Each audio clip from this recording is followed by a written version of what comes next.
Welcome to the Wolf Connection podcast. I'm your host, John Kalfa. Let's talk about some wolves.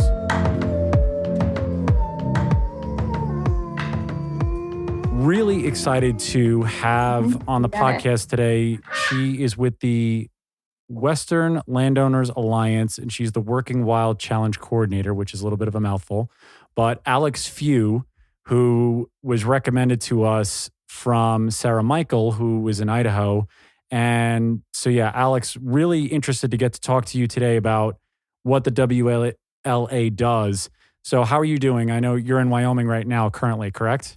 Yeah. I'm talking to you guys from my family's first generation farm about 80 miles east of Yellowstone in Powell, Wyoming. So just tell everybody, just give us a brief background on yourself, because you have a PhD, and again, correct me if I have anything wrong, but I went off the bio that I found, PhD in neurophysiology from the University of Washington.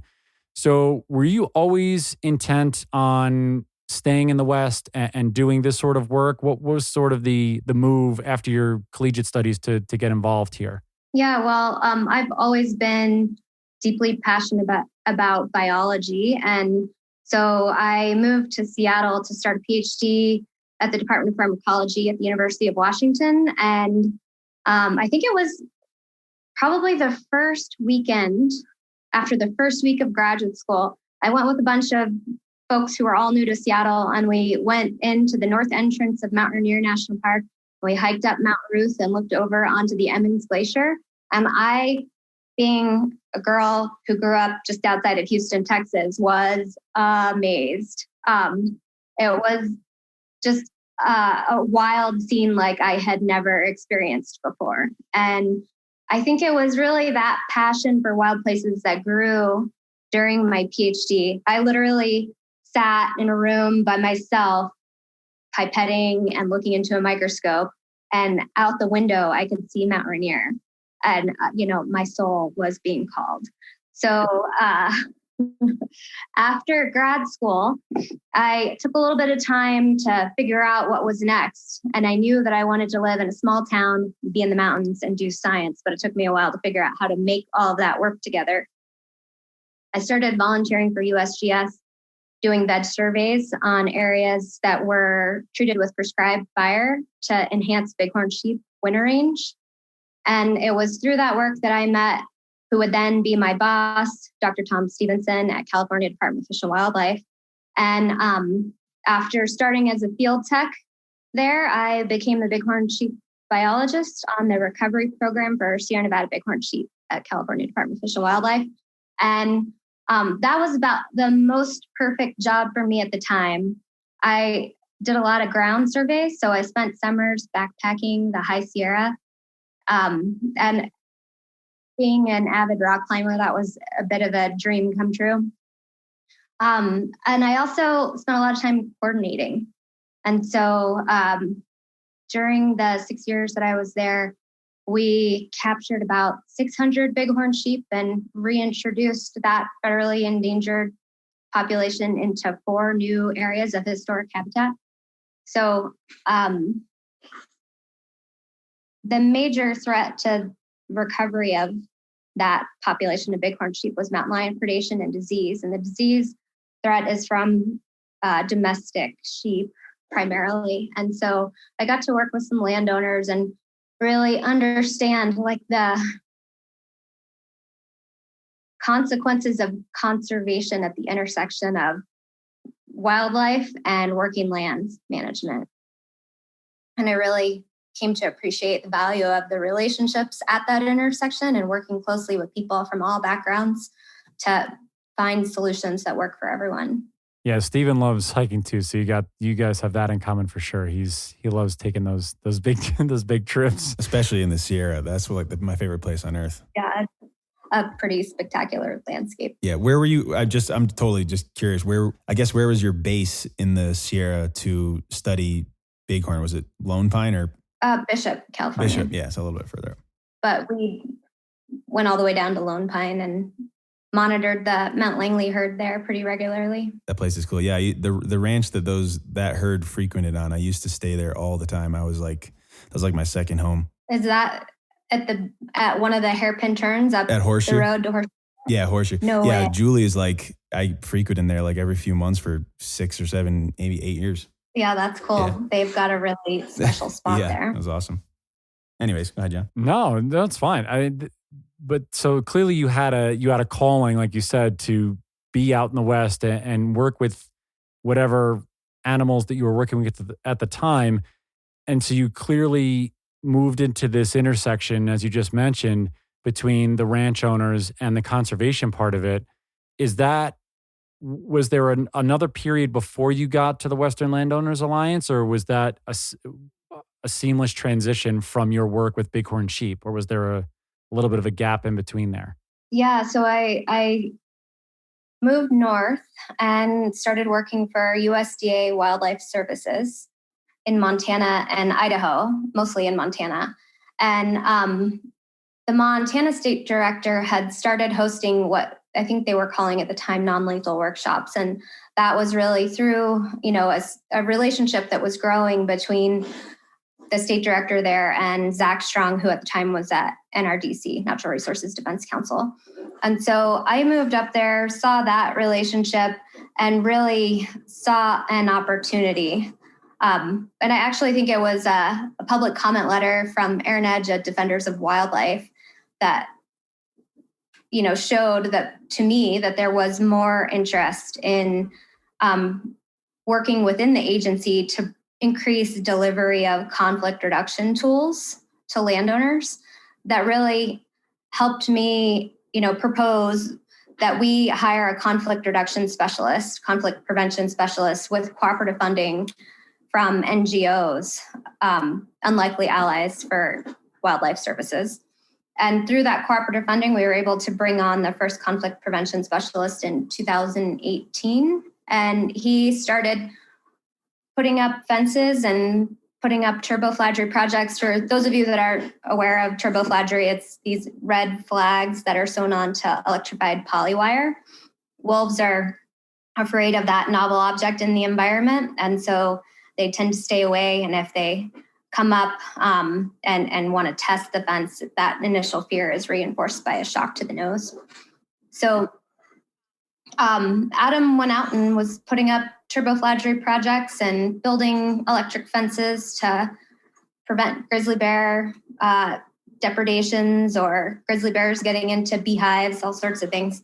And that program grew. So through that successful pilot, we were able to, or I should say, Defenders and NRDC were able to go to DC and lobby for a $1.38 million appropriation to wildlife services to increase delivery of conflict reduction non-lethal services across, quite a few more Western states. Wow. And that was where I, through that work, came to know WLA. So we were hosting our own conflict reduction workshops at Wildlife Services in Montana. And at the same time, Western Landowners Alliance was hosting really small listening sessions that were really just focused on giving landowners a place to share information with each other about what they were doing to prevent conflicts and what they needed to be able to do that even more successfully. And so I was one of the few non-landowners that was invited to participate in some of those listening sessions. And I really saw the value of giving landowners a place just to talk amongst each other. Can you say more about why it's so important for public agencies to partner with private landowners when considering conservation initiatives and even in the midst of reintroductions like we're going to be talking about here? Yeah, well, I think what you're really getting at now is related to the mission of Western Landowners Alliance. So Western Landowners Alliance is a landowner-founded, landowner-led, nonpartisan organization that advances policies and practices to sustain working lands, connected landscapes, and native species. And it really, if we're going to keep the connected landscape that is the character of the American West that provides habitat for these highly mobile species, you really have to engage landowners in voluntary conservation. Yeah, I mean, to piggyback on what Stephen was saying too, because we've had a lot of these conversations come up where it seems more so lately than possibly before that organizations and coexistence projects are really trying to work hand in hand with landowners, with ranchers, with herders, people that work with cattle and livestock and sheep to really find these non-lethal methods, as you're saying. And when a lot of what the Western Landowners Alliance does is to keep the West as, I know this is somewhat cliche, but as wild as possible and not sort of infringe on anyone's livelihood as well as the ecological aspects of the wildlife that's already there. So is that mostly what the Western Landowners Alliance is doing, is really taking those considerations in from those landowners, and your organization giving them the tools to be able to continue to farm and raise their herds as economically, prosperous as possible? Yeah, that's definitely an important part of what we do. And really, I think part of what people forget in this conversation when they want to talk about keeping things wild, which, I certainly enjoy wild landscapes, but I think that what we forget is most of the biodiversity in the West is actually occurring on private lands. And so we have to maintain the economic viability of those private lands, and that's often linked with how public lands are used. And so we're at WLA really working to align the economics with stewardship of the land and natural resources to maintain whole and healthy landscapes. And while we're talking about wild things here today, it's bigger than that. They say that we're losing about a football field's worth of land to development every 2.5 minutes in the West. Right. Our population continues to grow. Mm-hmm. How can we maintain the fabric of the rural communities that make up so much of the character of, especially where I live in Wyoming, and continue to support these wild animals? Yeah, it's definitely a point that is missed, but we've said it on multiple podcasts just about private landowners being sort of the gatekeepers to some really precious land. To me, those lands are what make this continent so beautiful, including they are economically viable as well. Whether you just enjoy wild spaces or you want everything to be meaningful in terms of monetary value, it's both of those things. And ranchers and those private landowners are really helping to protect it from commercial interests. Yeah, and you talked about protecting those lands, and I think that's an interesting word in the current moment in time. And if you think about like what lands are at most risk of development, if you look around what landscapes have been protected, like the national parks, Mm-hmm. It's often the places just outside of that are under most risk of development, right? Right. But also in the current moment in time, what does it mean to protect? And at WLA, we really want to expand that definition and recognize that one of the ways that you can conserve landscapes, protect the land, is by making stewardship economically viable, Mm-hmm. by rewarding good stewardship. Mm-hmm. So what are some of the things that you try to implement for the stewardship so that you make it economically viable for them? So give us some examples of what you're talking about with the stewardship angle. Yeah, well, again, it's all about aligning economics with stewardship. And one of the ways that we're looking to do that is through a habitat lease. So these are, producers, we hear over and over again, they want to be paid for the value of the products they produce. So when we're talking with people who are ranching amidst large carnivores, they're like, hey, my beef should demand a higher price because it's grown on a landscape that also supports grizzly bears and wolves. But the way our food system is created right now, that's a pretty unlikely task.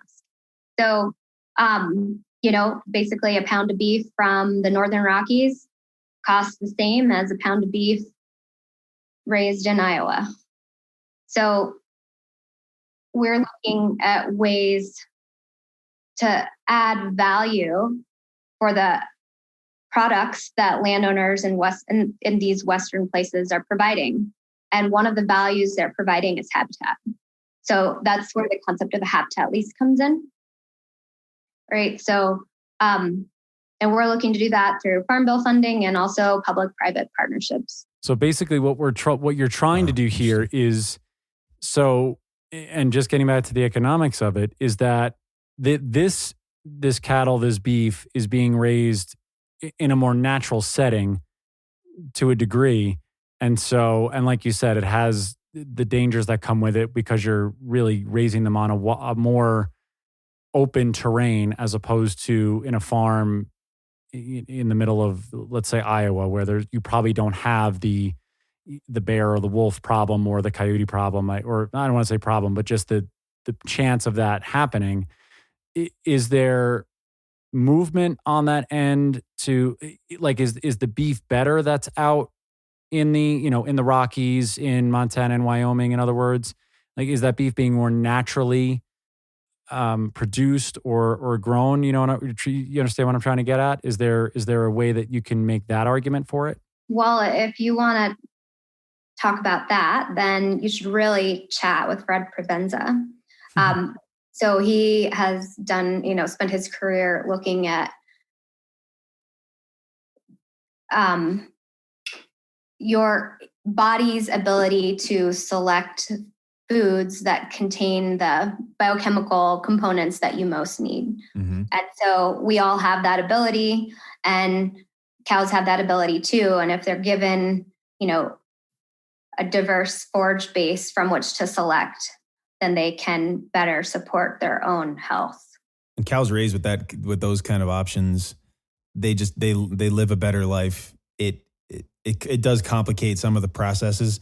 I mean, I live on a farm now where they process a few cows a year, and it can really be a challenge. I personally would pay more for that product. I guess the question is, how do you market that to consumers? I guess is that even important? Yeah, and there are certainly people out there doing that, but not at a scale to support conservation and stewardship on Western lands, working Western lands west-wide. So, we think that there needs to be, more opportunities to support good stewardship. And one of those is a habitat lease. There are, traditional conservation tools like conservation easements that are also very important. We think that how a lot of these services are delivered is important too. And increasing capacity for place-based collaboration is one way to sustain stewardship. Mm. How do you define good stewardship? Because of course, apex predators being nearby and affecting your property and your production is obviously a challenge. But does it constitute good stewardship? What does that really mean? Well, it's funny because more and more today, cattle producers refer to themselves as stewards of the land. More often, as often as they call themselves cattle producers, right? So, and I think there's widespread recognition that if you take care of the land will take care of the animals, will take care of your community, will take care of your local economy. And so, what does it mean to steward the land in places with grizzly bears and wolves? It means that it costs more, right? You have to spend more time on the landscape, understanding the interaction between now, not just the flora, but the fauna as well, right? So, back to the cost of providing habitat, right? That comes as fencing so that you can be sure to have appropriate rest periods. It comes with increasing water development. And with grizzly bears and wolves, one of the costs is increased vigilance of your livestock. And that comes at a cost to producers, right? So there's decreased weight gains, there's decreased conception rates, and all of those financial impacts are often greater than the impacts of losing a single animal.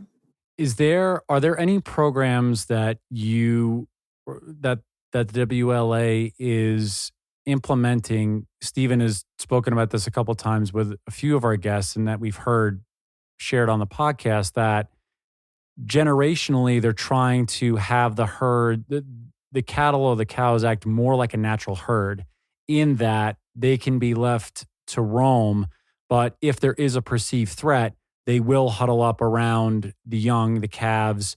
They will protect their own, in other words, and it's not cows or cattle as far as the eye can see spread out over acres and upon acres out there, but they're actually protecting themselves as a bison herd would, or an elk herd would, or something of that nature. Is that a part that's being implemented at all?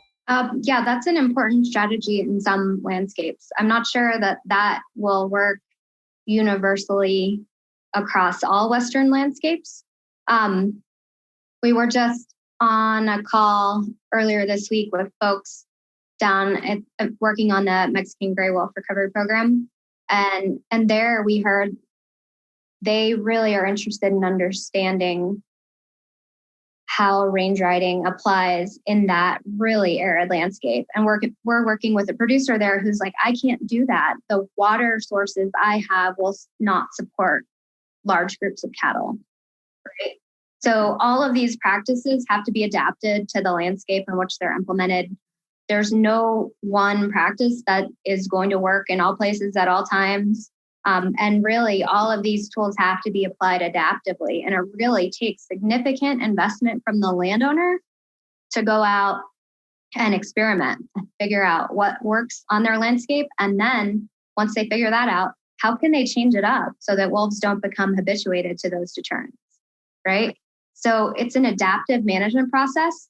Society as a whole has said, we want wolves to be here.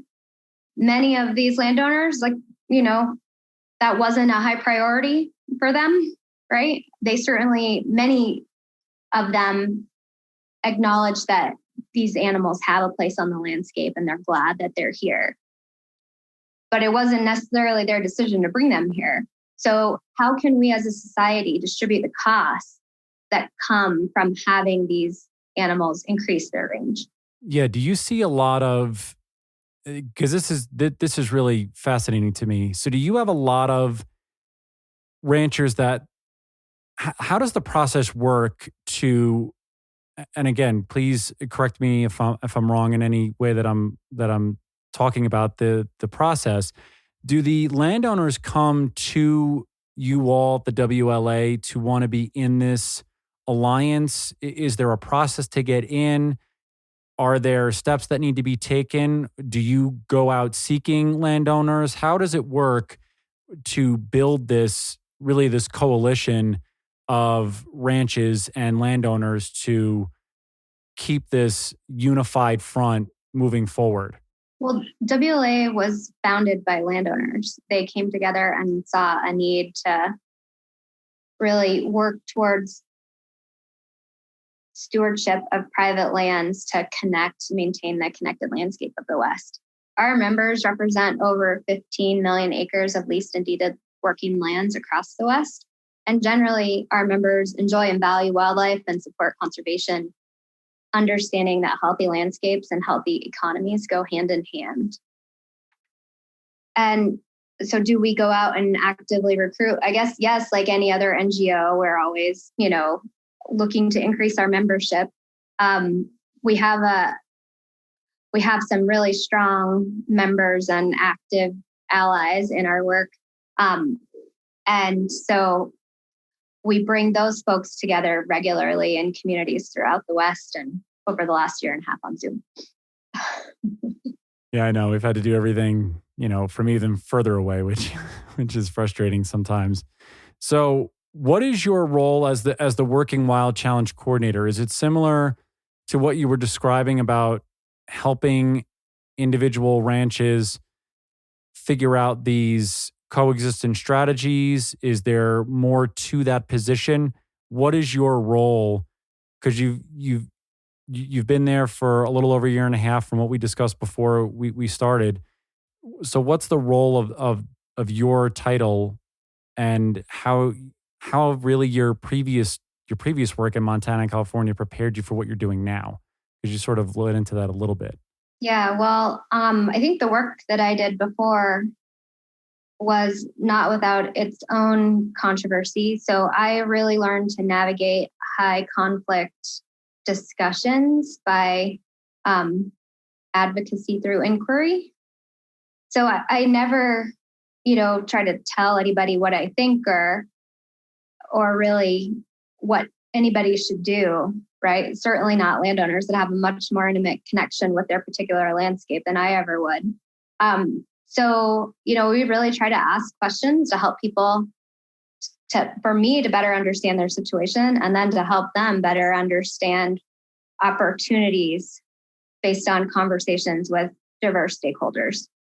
So the Working Wild Challenge program really works with ranchers to meet the challenges of wildlife on working lands. And we do that by seeking mutual understanding across diverse stakeholders, connecting people, and then working together to create solutions.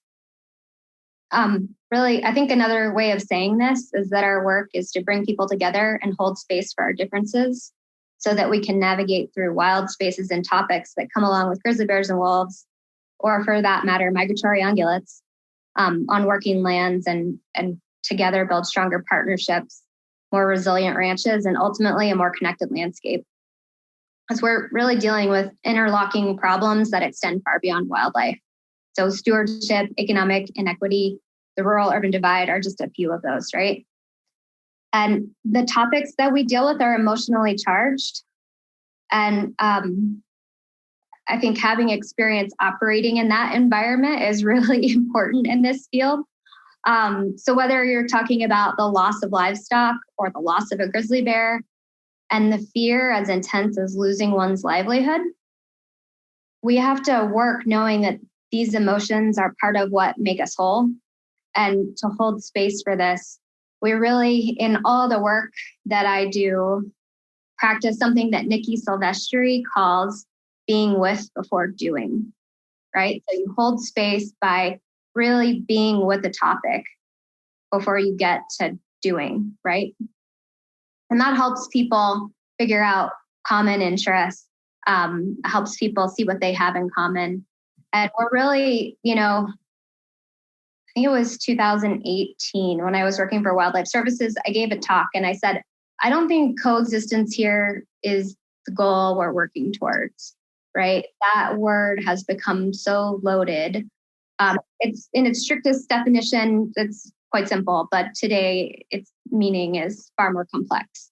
And at the time I said, maybe the goal here is social tolerance. And there are certainly policy and management practices all organized around creating social tolerance. But actually today, after sitting with people's feelings about social tolerance and talking about them and having conversation, I actually think we're going to find, more common ground if we can focus on keeping working lands economically viable, right? Social tolerance is how somebody feels about having these animals on the landscape. And frankly, that's none of my business, right? And there are certainly places in Montana where grizzly bears are thriving and the people in those communities are struggling to accept their presence. So I would just say when we can find common solutions, and I think economically viable working lands is one of them, then we'll all be able to work together more easily. And how large of a part does social tolerance play in this wolf conversation? For me, it doesn't play a big part in the conversation anymore. And that is really a product of collaborative learning from a group that I lead called the Conflict Reduction Consortium, where we are bringing together diverse stakeholders that are really specialized in human-wildlife conflicts, specifically large carnivores and livestock. And we've been meeting together monthly since January 2020. And just now are we able to really, talk about these issues at depth. So we started a conversation on social tolerance back in August. And we recognize that in the literature, there's a lot of definitions of social tolerance. So that makes it hard to, use the term broadly. But then, folks said this is really only an important term to talk about if it's impacting policy and management, that I think that it is. But I'd like to move away from social tolerance as a goal of policy and management and think about if we can. And I think that brings us to the 4 C's framework of the Working Wild Challenge. If we can move into a solutions-oriented conversation with diverse stakeholders, I think we're better off than working towards a goal of social tolerance, which in many ways is an imposition of something onto rural communities, right? And if we do have to talk about social tolerance, I hope that we could talk about it in a more equitable way, where we're not just talking about asking rural communities to tolerate large carnivores, we're also asking urban communities to, tolerate some of the tools that are needed in rural communities. And again, that brings us to the 4 C's, which is compensation, conflict prevention, control, meaning lethal control, and collaboration. On the scale of challenges, on the list of challenges that the Alliance offers support for or solutions to, or at least the ones that you're a part of, where does this topic of the relationship between wolves and private landowners fall in terms of the complexity of establishing viable long-term solutions? In other words, what's the scale of this particular challenge in comparison to some other classic private land challenges? Is it high priority right now? I know we're talking about it in this very moment, but in a general scope of things, does it seem like does it seem big? It does. The distribution of wolves in the West continues to expand. Particularly now with Proposition 114 in Colorado and the decision to reintroduce wolves there. That raises a lot of questions. I think the 4 C's framework, we're talking about wolves here today, but it works for challenges beyond wolves. That framework also provides solutions for migratory ungulates and other wildlife challenges on working lands.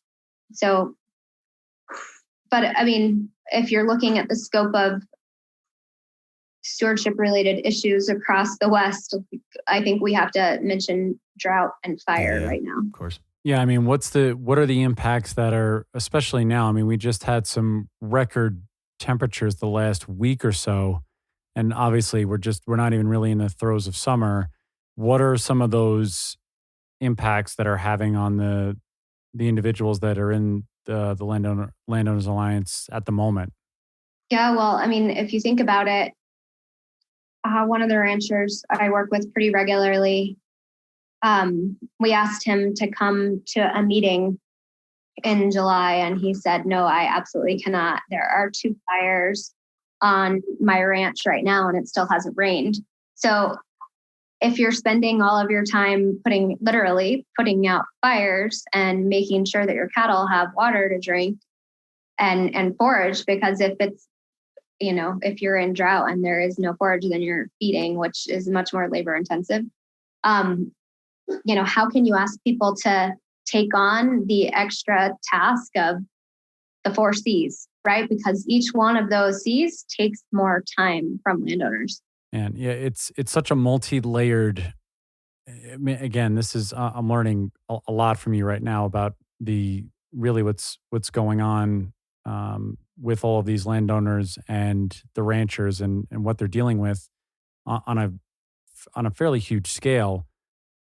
To piggyback on what Steven said recently, and you guys did touch on Colorado and the reintroduction that's moving forward, hopefully in the next 2 years. What's the general consensus, if you know it, from the individuals and the families that are involved in the WLA with the another reintroduction and more expansion with the population of wolves in Colorado, and really just sort of connecting that entire western part of the United States, basically from Canada all the way down to the the southwestern part with the Mexican gray wolf. Do they seem to be for that and letting those populations grow on their own, or is there where does it sort of sit with individuals that are with the WLA or even not that you've spoken to over the course of the last 6 months or so since that bill passed? Yeah. We represent diverse landowners, big and small, conservative, liberal, all the way across the board. WLA really operates from the radical center. And so, our members may have personal views of being for or against wolf reintroduction in Colorado. WLA did not take a stance on that. We really wanted to see the ballot initiative determined what the result would be. And now we're working to bring the landowner's voice into the conversation so that solutions can work well for Western landowners. I assume that there are caveats to the fact that it was decided at the ballot box in relation to conversations with private landowners going forward as the reintroduction's inevitable. What can you see maybe happening because of that? Yeah, well, I think it's the ballot setup. I think I wrote in an article in our magazine On Land, it cemented the rural-urban divide. And so I think there's no way to talk about reintroduction of wolves without getting into, high controversy. So that was unavoidable, whether it was ballot box initiative or not. But yeah. One of my neighbors has a bumper sticker. I think it's been on his truck for a really long time. And it says, "Welcome to Wyoming. Take a wolf and go home." And when I first saw that, when I moved up here 6 years ago, I looked at it and I was like, he means take a wolf, like, shoot a wolf. And yeah, and I was talking about it with folks more and more. And it's like, actually, that's not at all the sentiment behind that bumper sticker. It's like, you take the wolf home with you. You live with it in your backyard and tell me how you like it. So I think that we just, have to understand, again, it's this idea of being equitable in our decision making. I love what you said before, that you guys operate from the radical center. I really love this because Stephen and I really try. It's great because Stephen and I really try to run the radical middle on this podcast and this is why we try to have the views from both sides because it really affects everyone. And as you said, the urban and rural divides are palpable really when you get into the western portion of the United States for good reason. And you've laid out a lot of those reasons so far and what we've discussed already. Is there, and I know we're on Colorado right now, and, so are there any solutions? Are there any things that the WLA is trying to do in order to sort of ease that decision with the landowners? In other words, are there ways they're trying, like you said, you're trying to bring the landowner's voice into this conversation with the reintroduction so that it works for everyone? And I think for the most part, at least from what we've heard and listened to on our podcast, is that there seems to be people on both ends of the spectrum that really can work together. Do you think that there's going to be common ground as long as there's discussions continuing? It sounds like there are with Colorado and beyond. Yeah, so we're definitely engaged in the conversation there. Our programs director, Hallie Mahold, lives in Salida, and she was recently appointed to the stakeholder advisory group. That is one of two working groups that are helping to guide the development of the wolf reintroduction plan. So yeah, we're engaged in that conversation. And we really think that the 4Cs framework gives us an opportunity to bring folks together. I know lethal control is a highly difficult topic to discuss. And what's interesting is that when you are out with folks who, work in this field day in and day out, many of them will, acknowledge in conversation, yeah, lethal control under some circumstances is an important tool.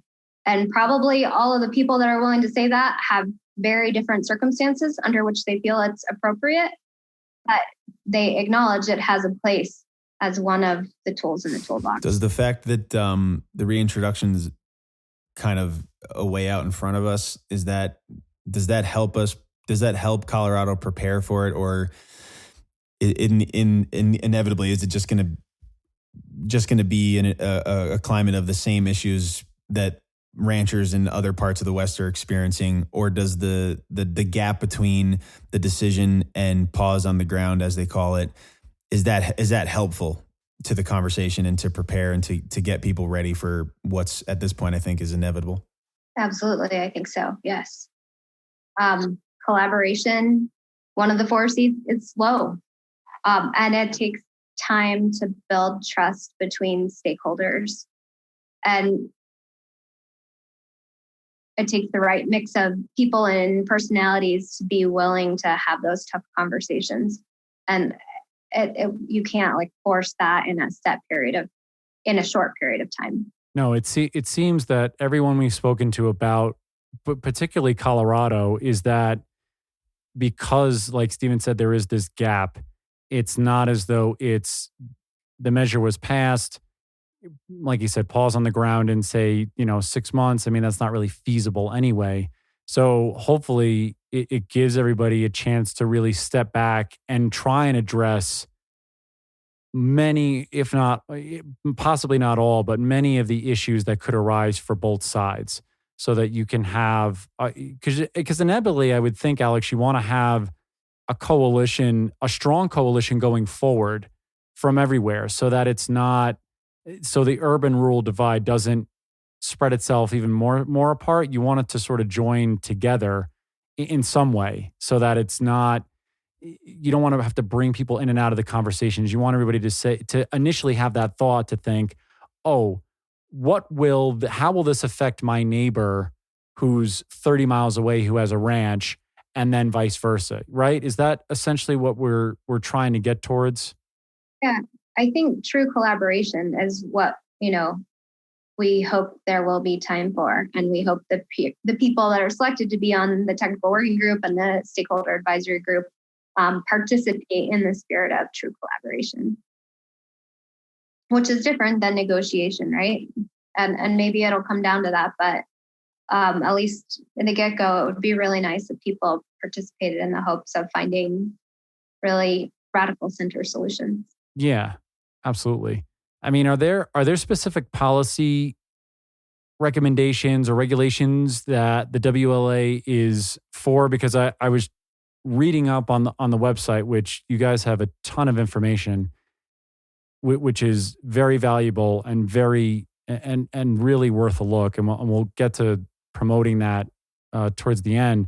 But are there certain policies and certain regulations that the WLA is really behind, that they're trying to help make, normalize for conservation and, like you said, collaboration, that you guys are really staunchly behind? Yeah, well, compensation, when people think of that, people think of a rancher loses a calf to a wolf and gets compensated for the value of that calf. And we'd like to expand the conversation beyond that simple payment for a loss, understanding that if we're going to have people out, if you're going to have wolves out on the landscape, you need to increase human presence on the landscape.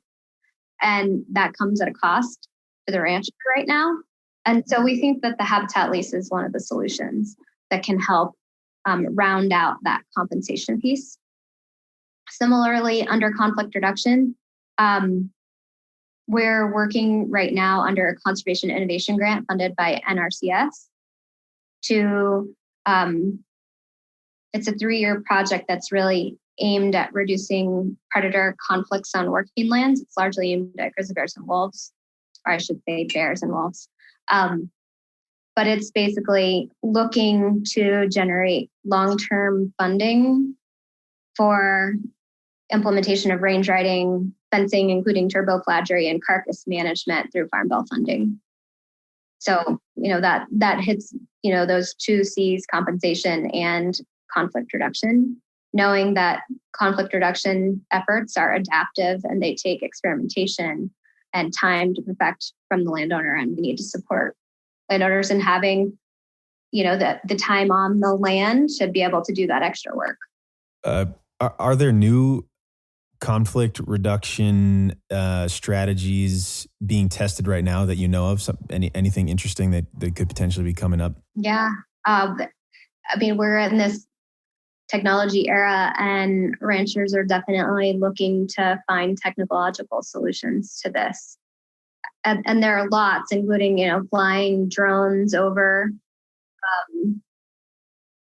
And they can be used for a lot of different things, detecting kills, in some cases, potentially even, hazing animals away from cattle. There's lots of opportunity there.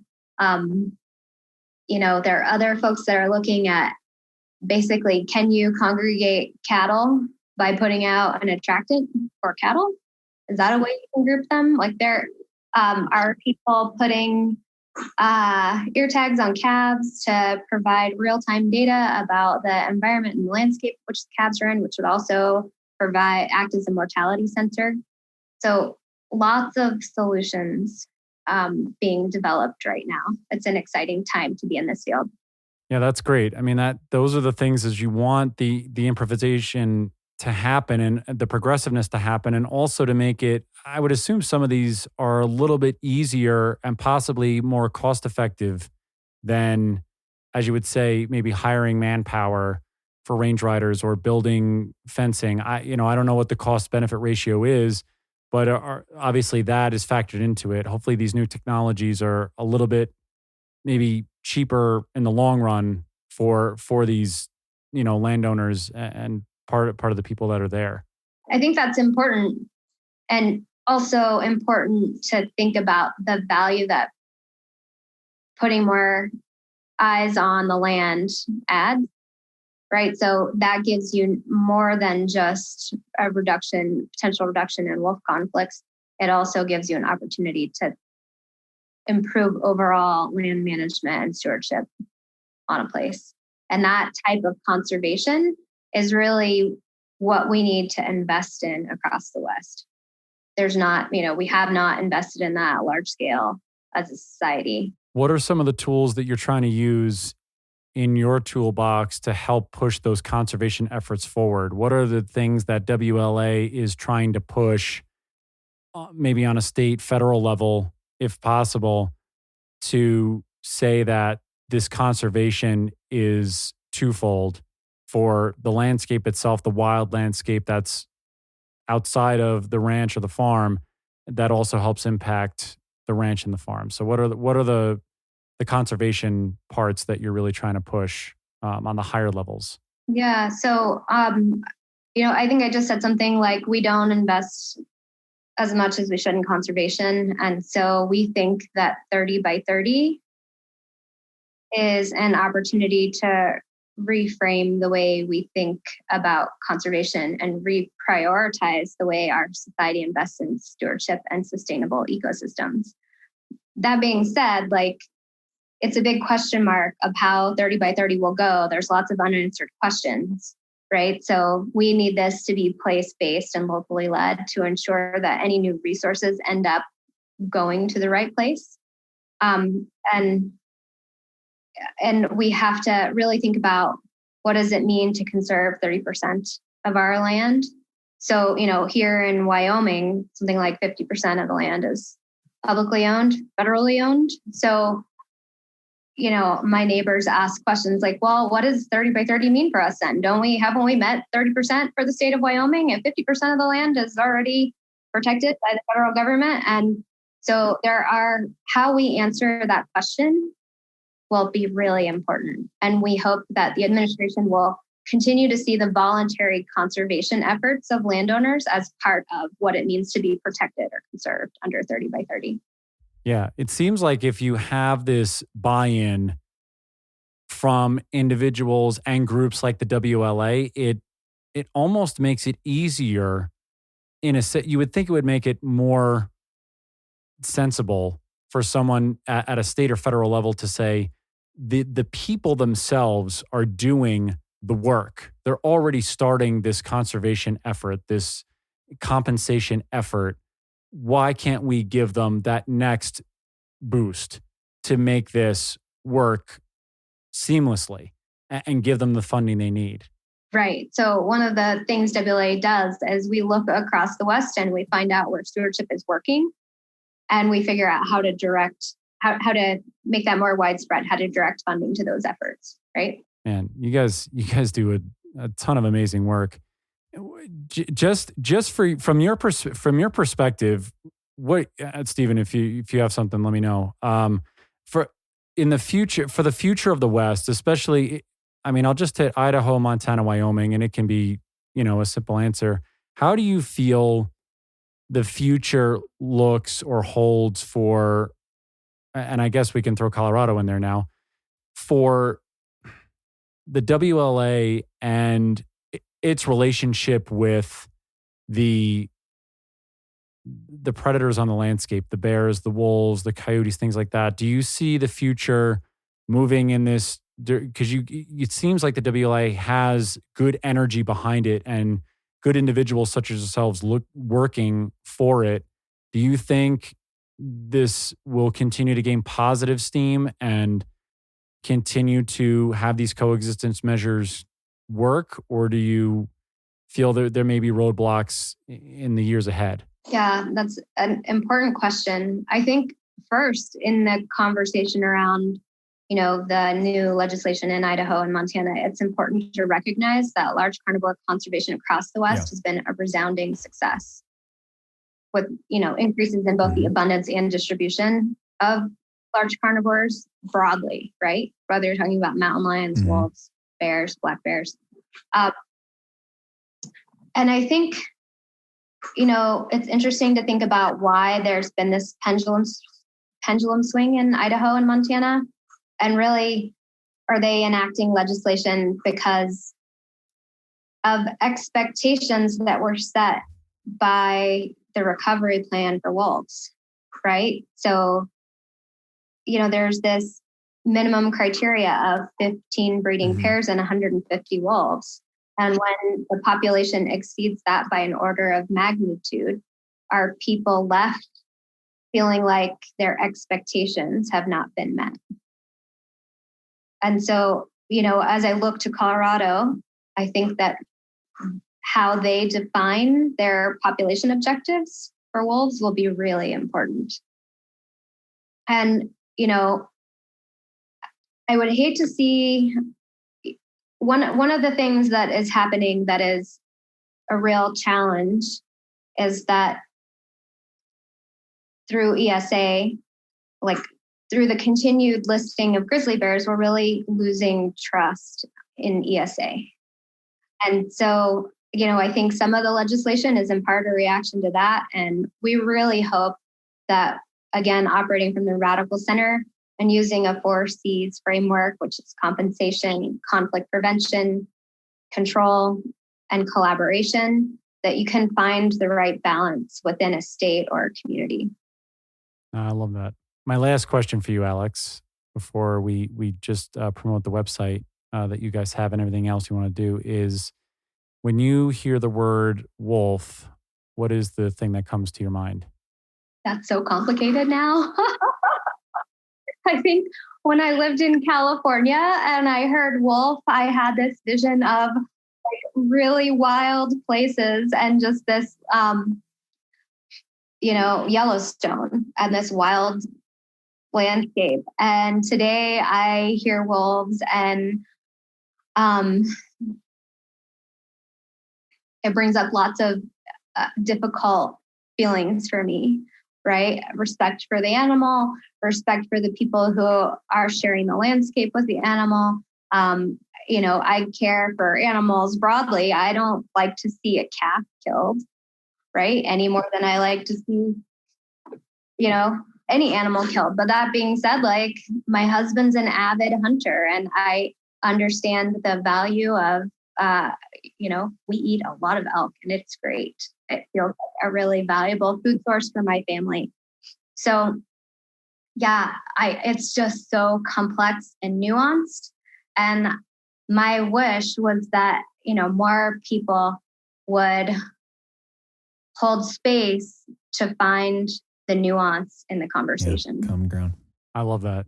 Yeah, that's really great. And I appreciate the, I appreciate everything you said today, Alex. You really, if anybody, gets a chance to look, please tell everybody where they can, what's the website for WLA, any other materials, publications they can check you guys out if you're on social media also. Yeah, thanks for that. Our website is westernlandowners.org.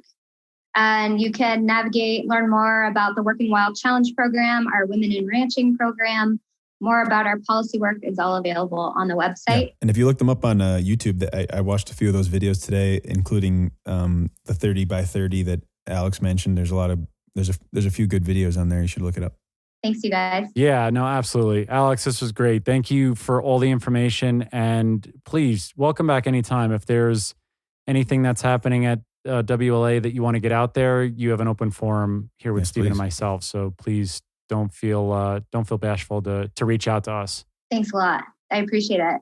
Yeah, it was really great to talk with you all. And thanks for, trying to find that middle road with me. Thank you very much. Appreciate it. Bye, guys. We're gaining steam on the radical middle and the radical center. So we'll be at the forefront of it. So thank you to Alex Few, Howls to all of you out there, and Stephen and I will be with you next time. Bye, everybody. Bye-bye. Looking to support Wolf Connection or sponsor one of the wolves in our pack? Just go to wolfconnection.org, click on the donate tab, and find out more information.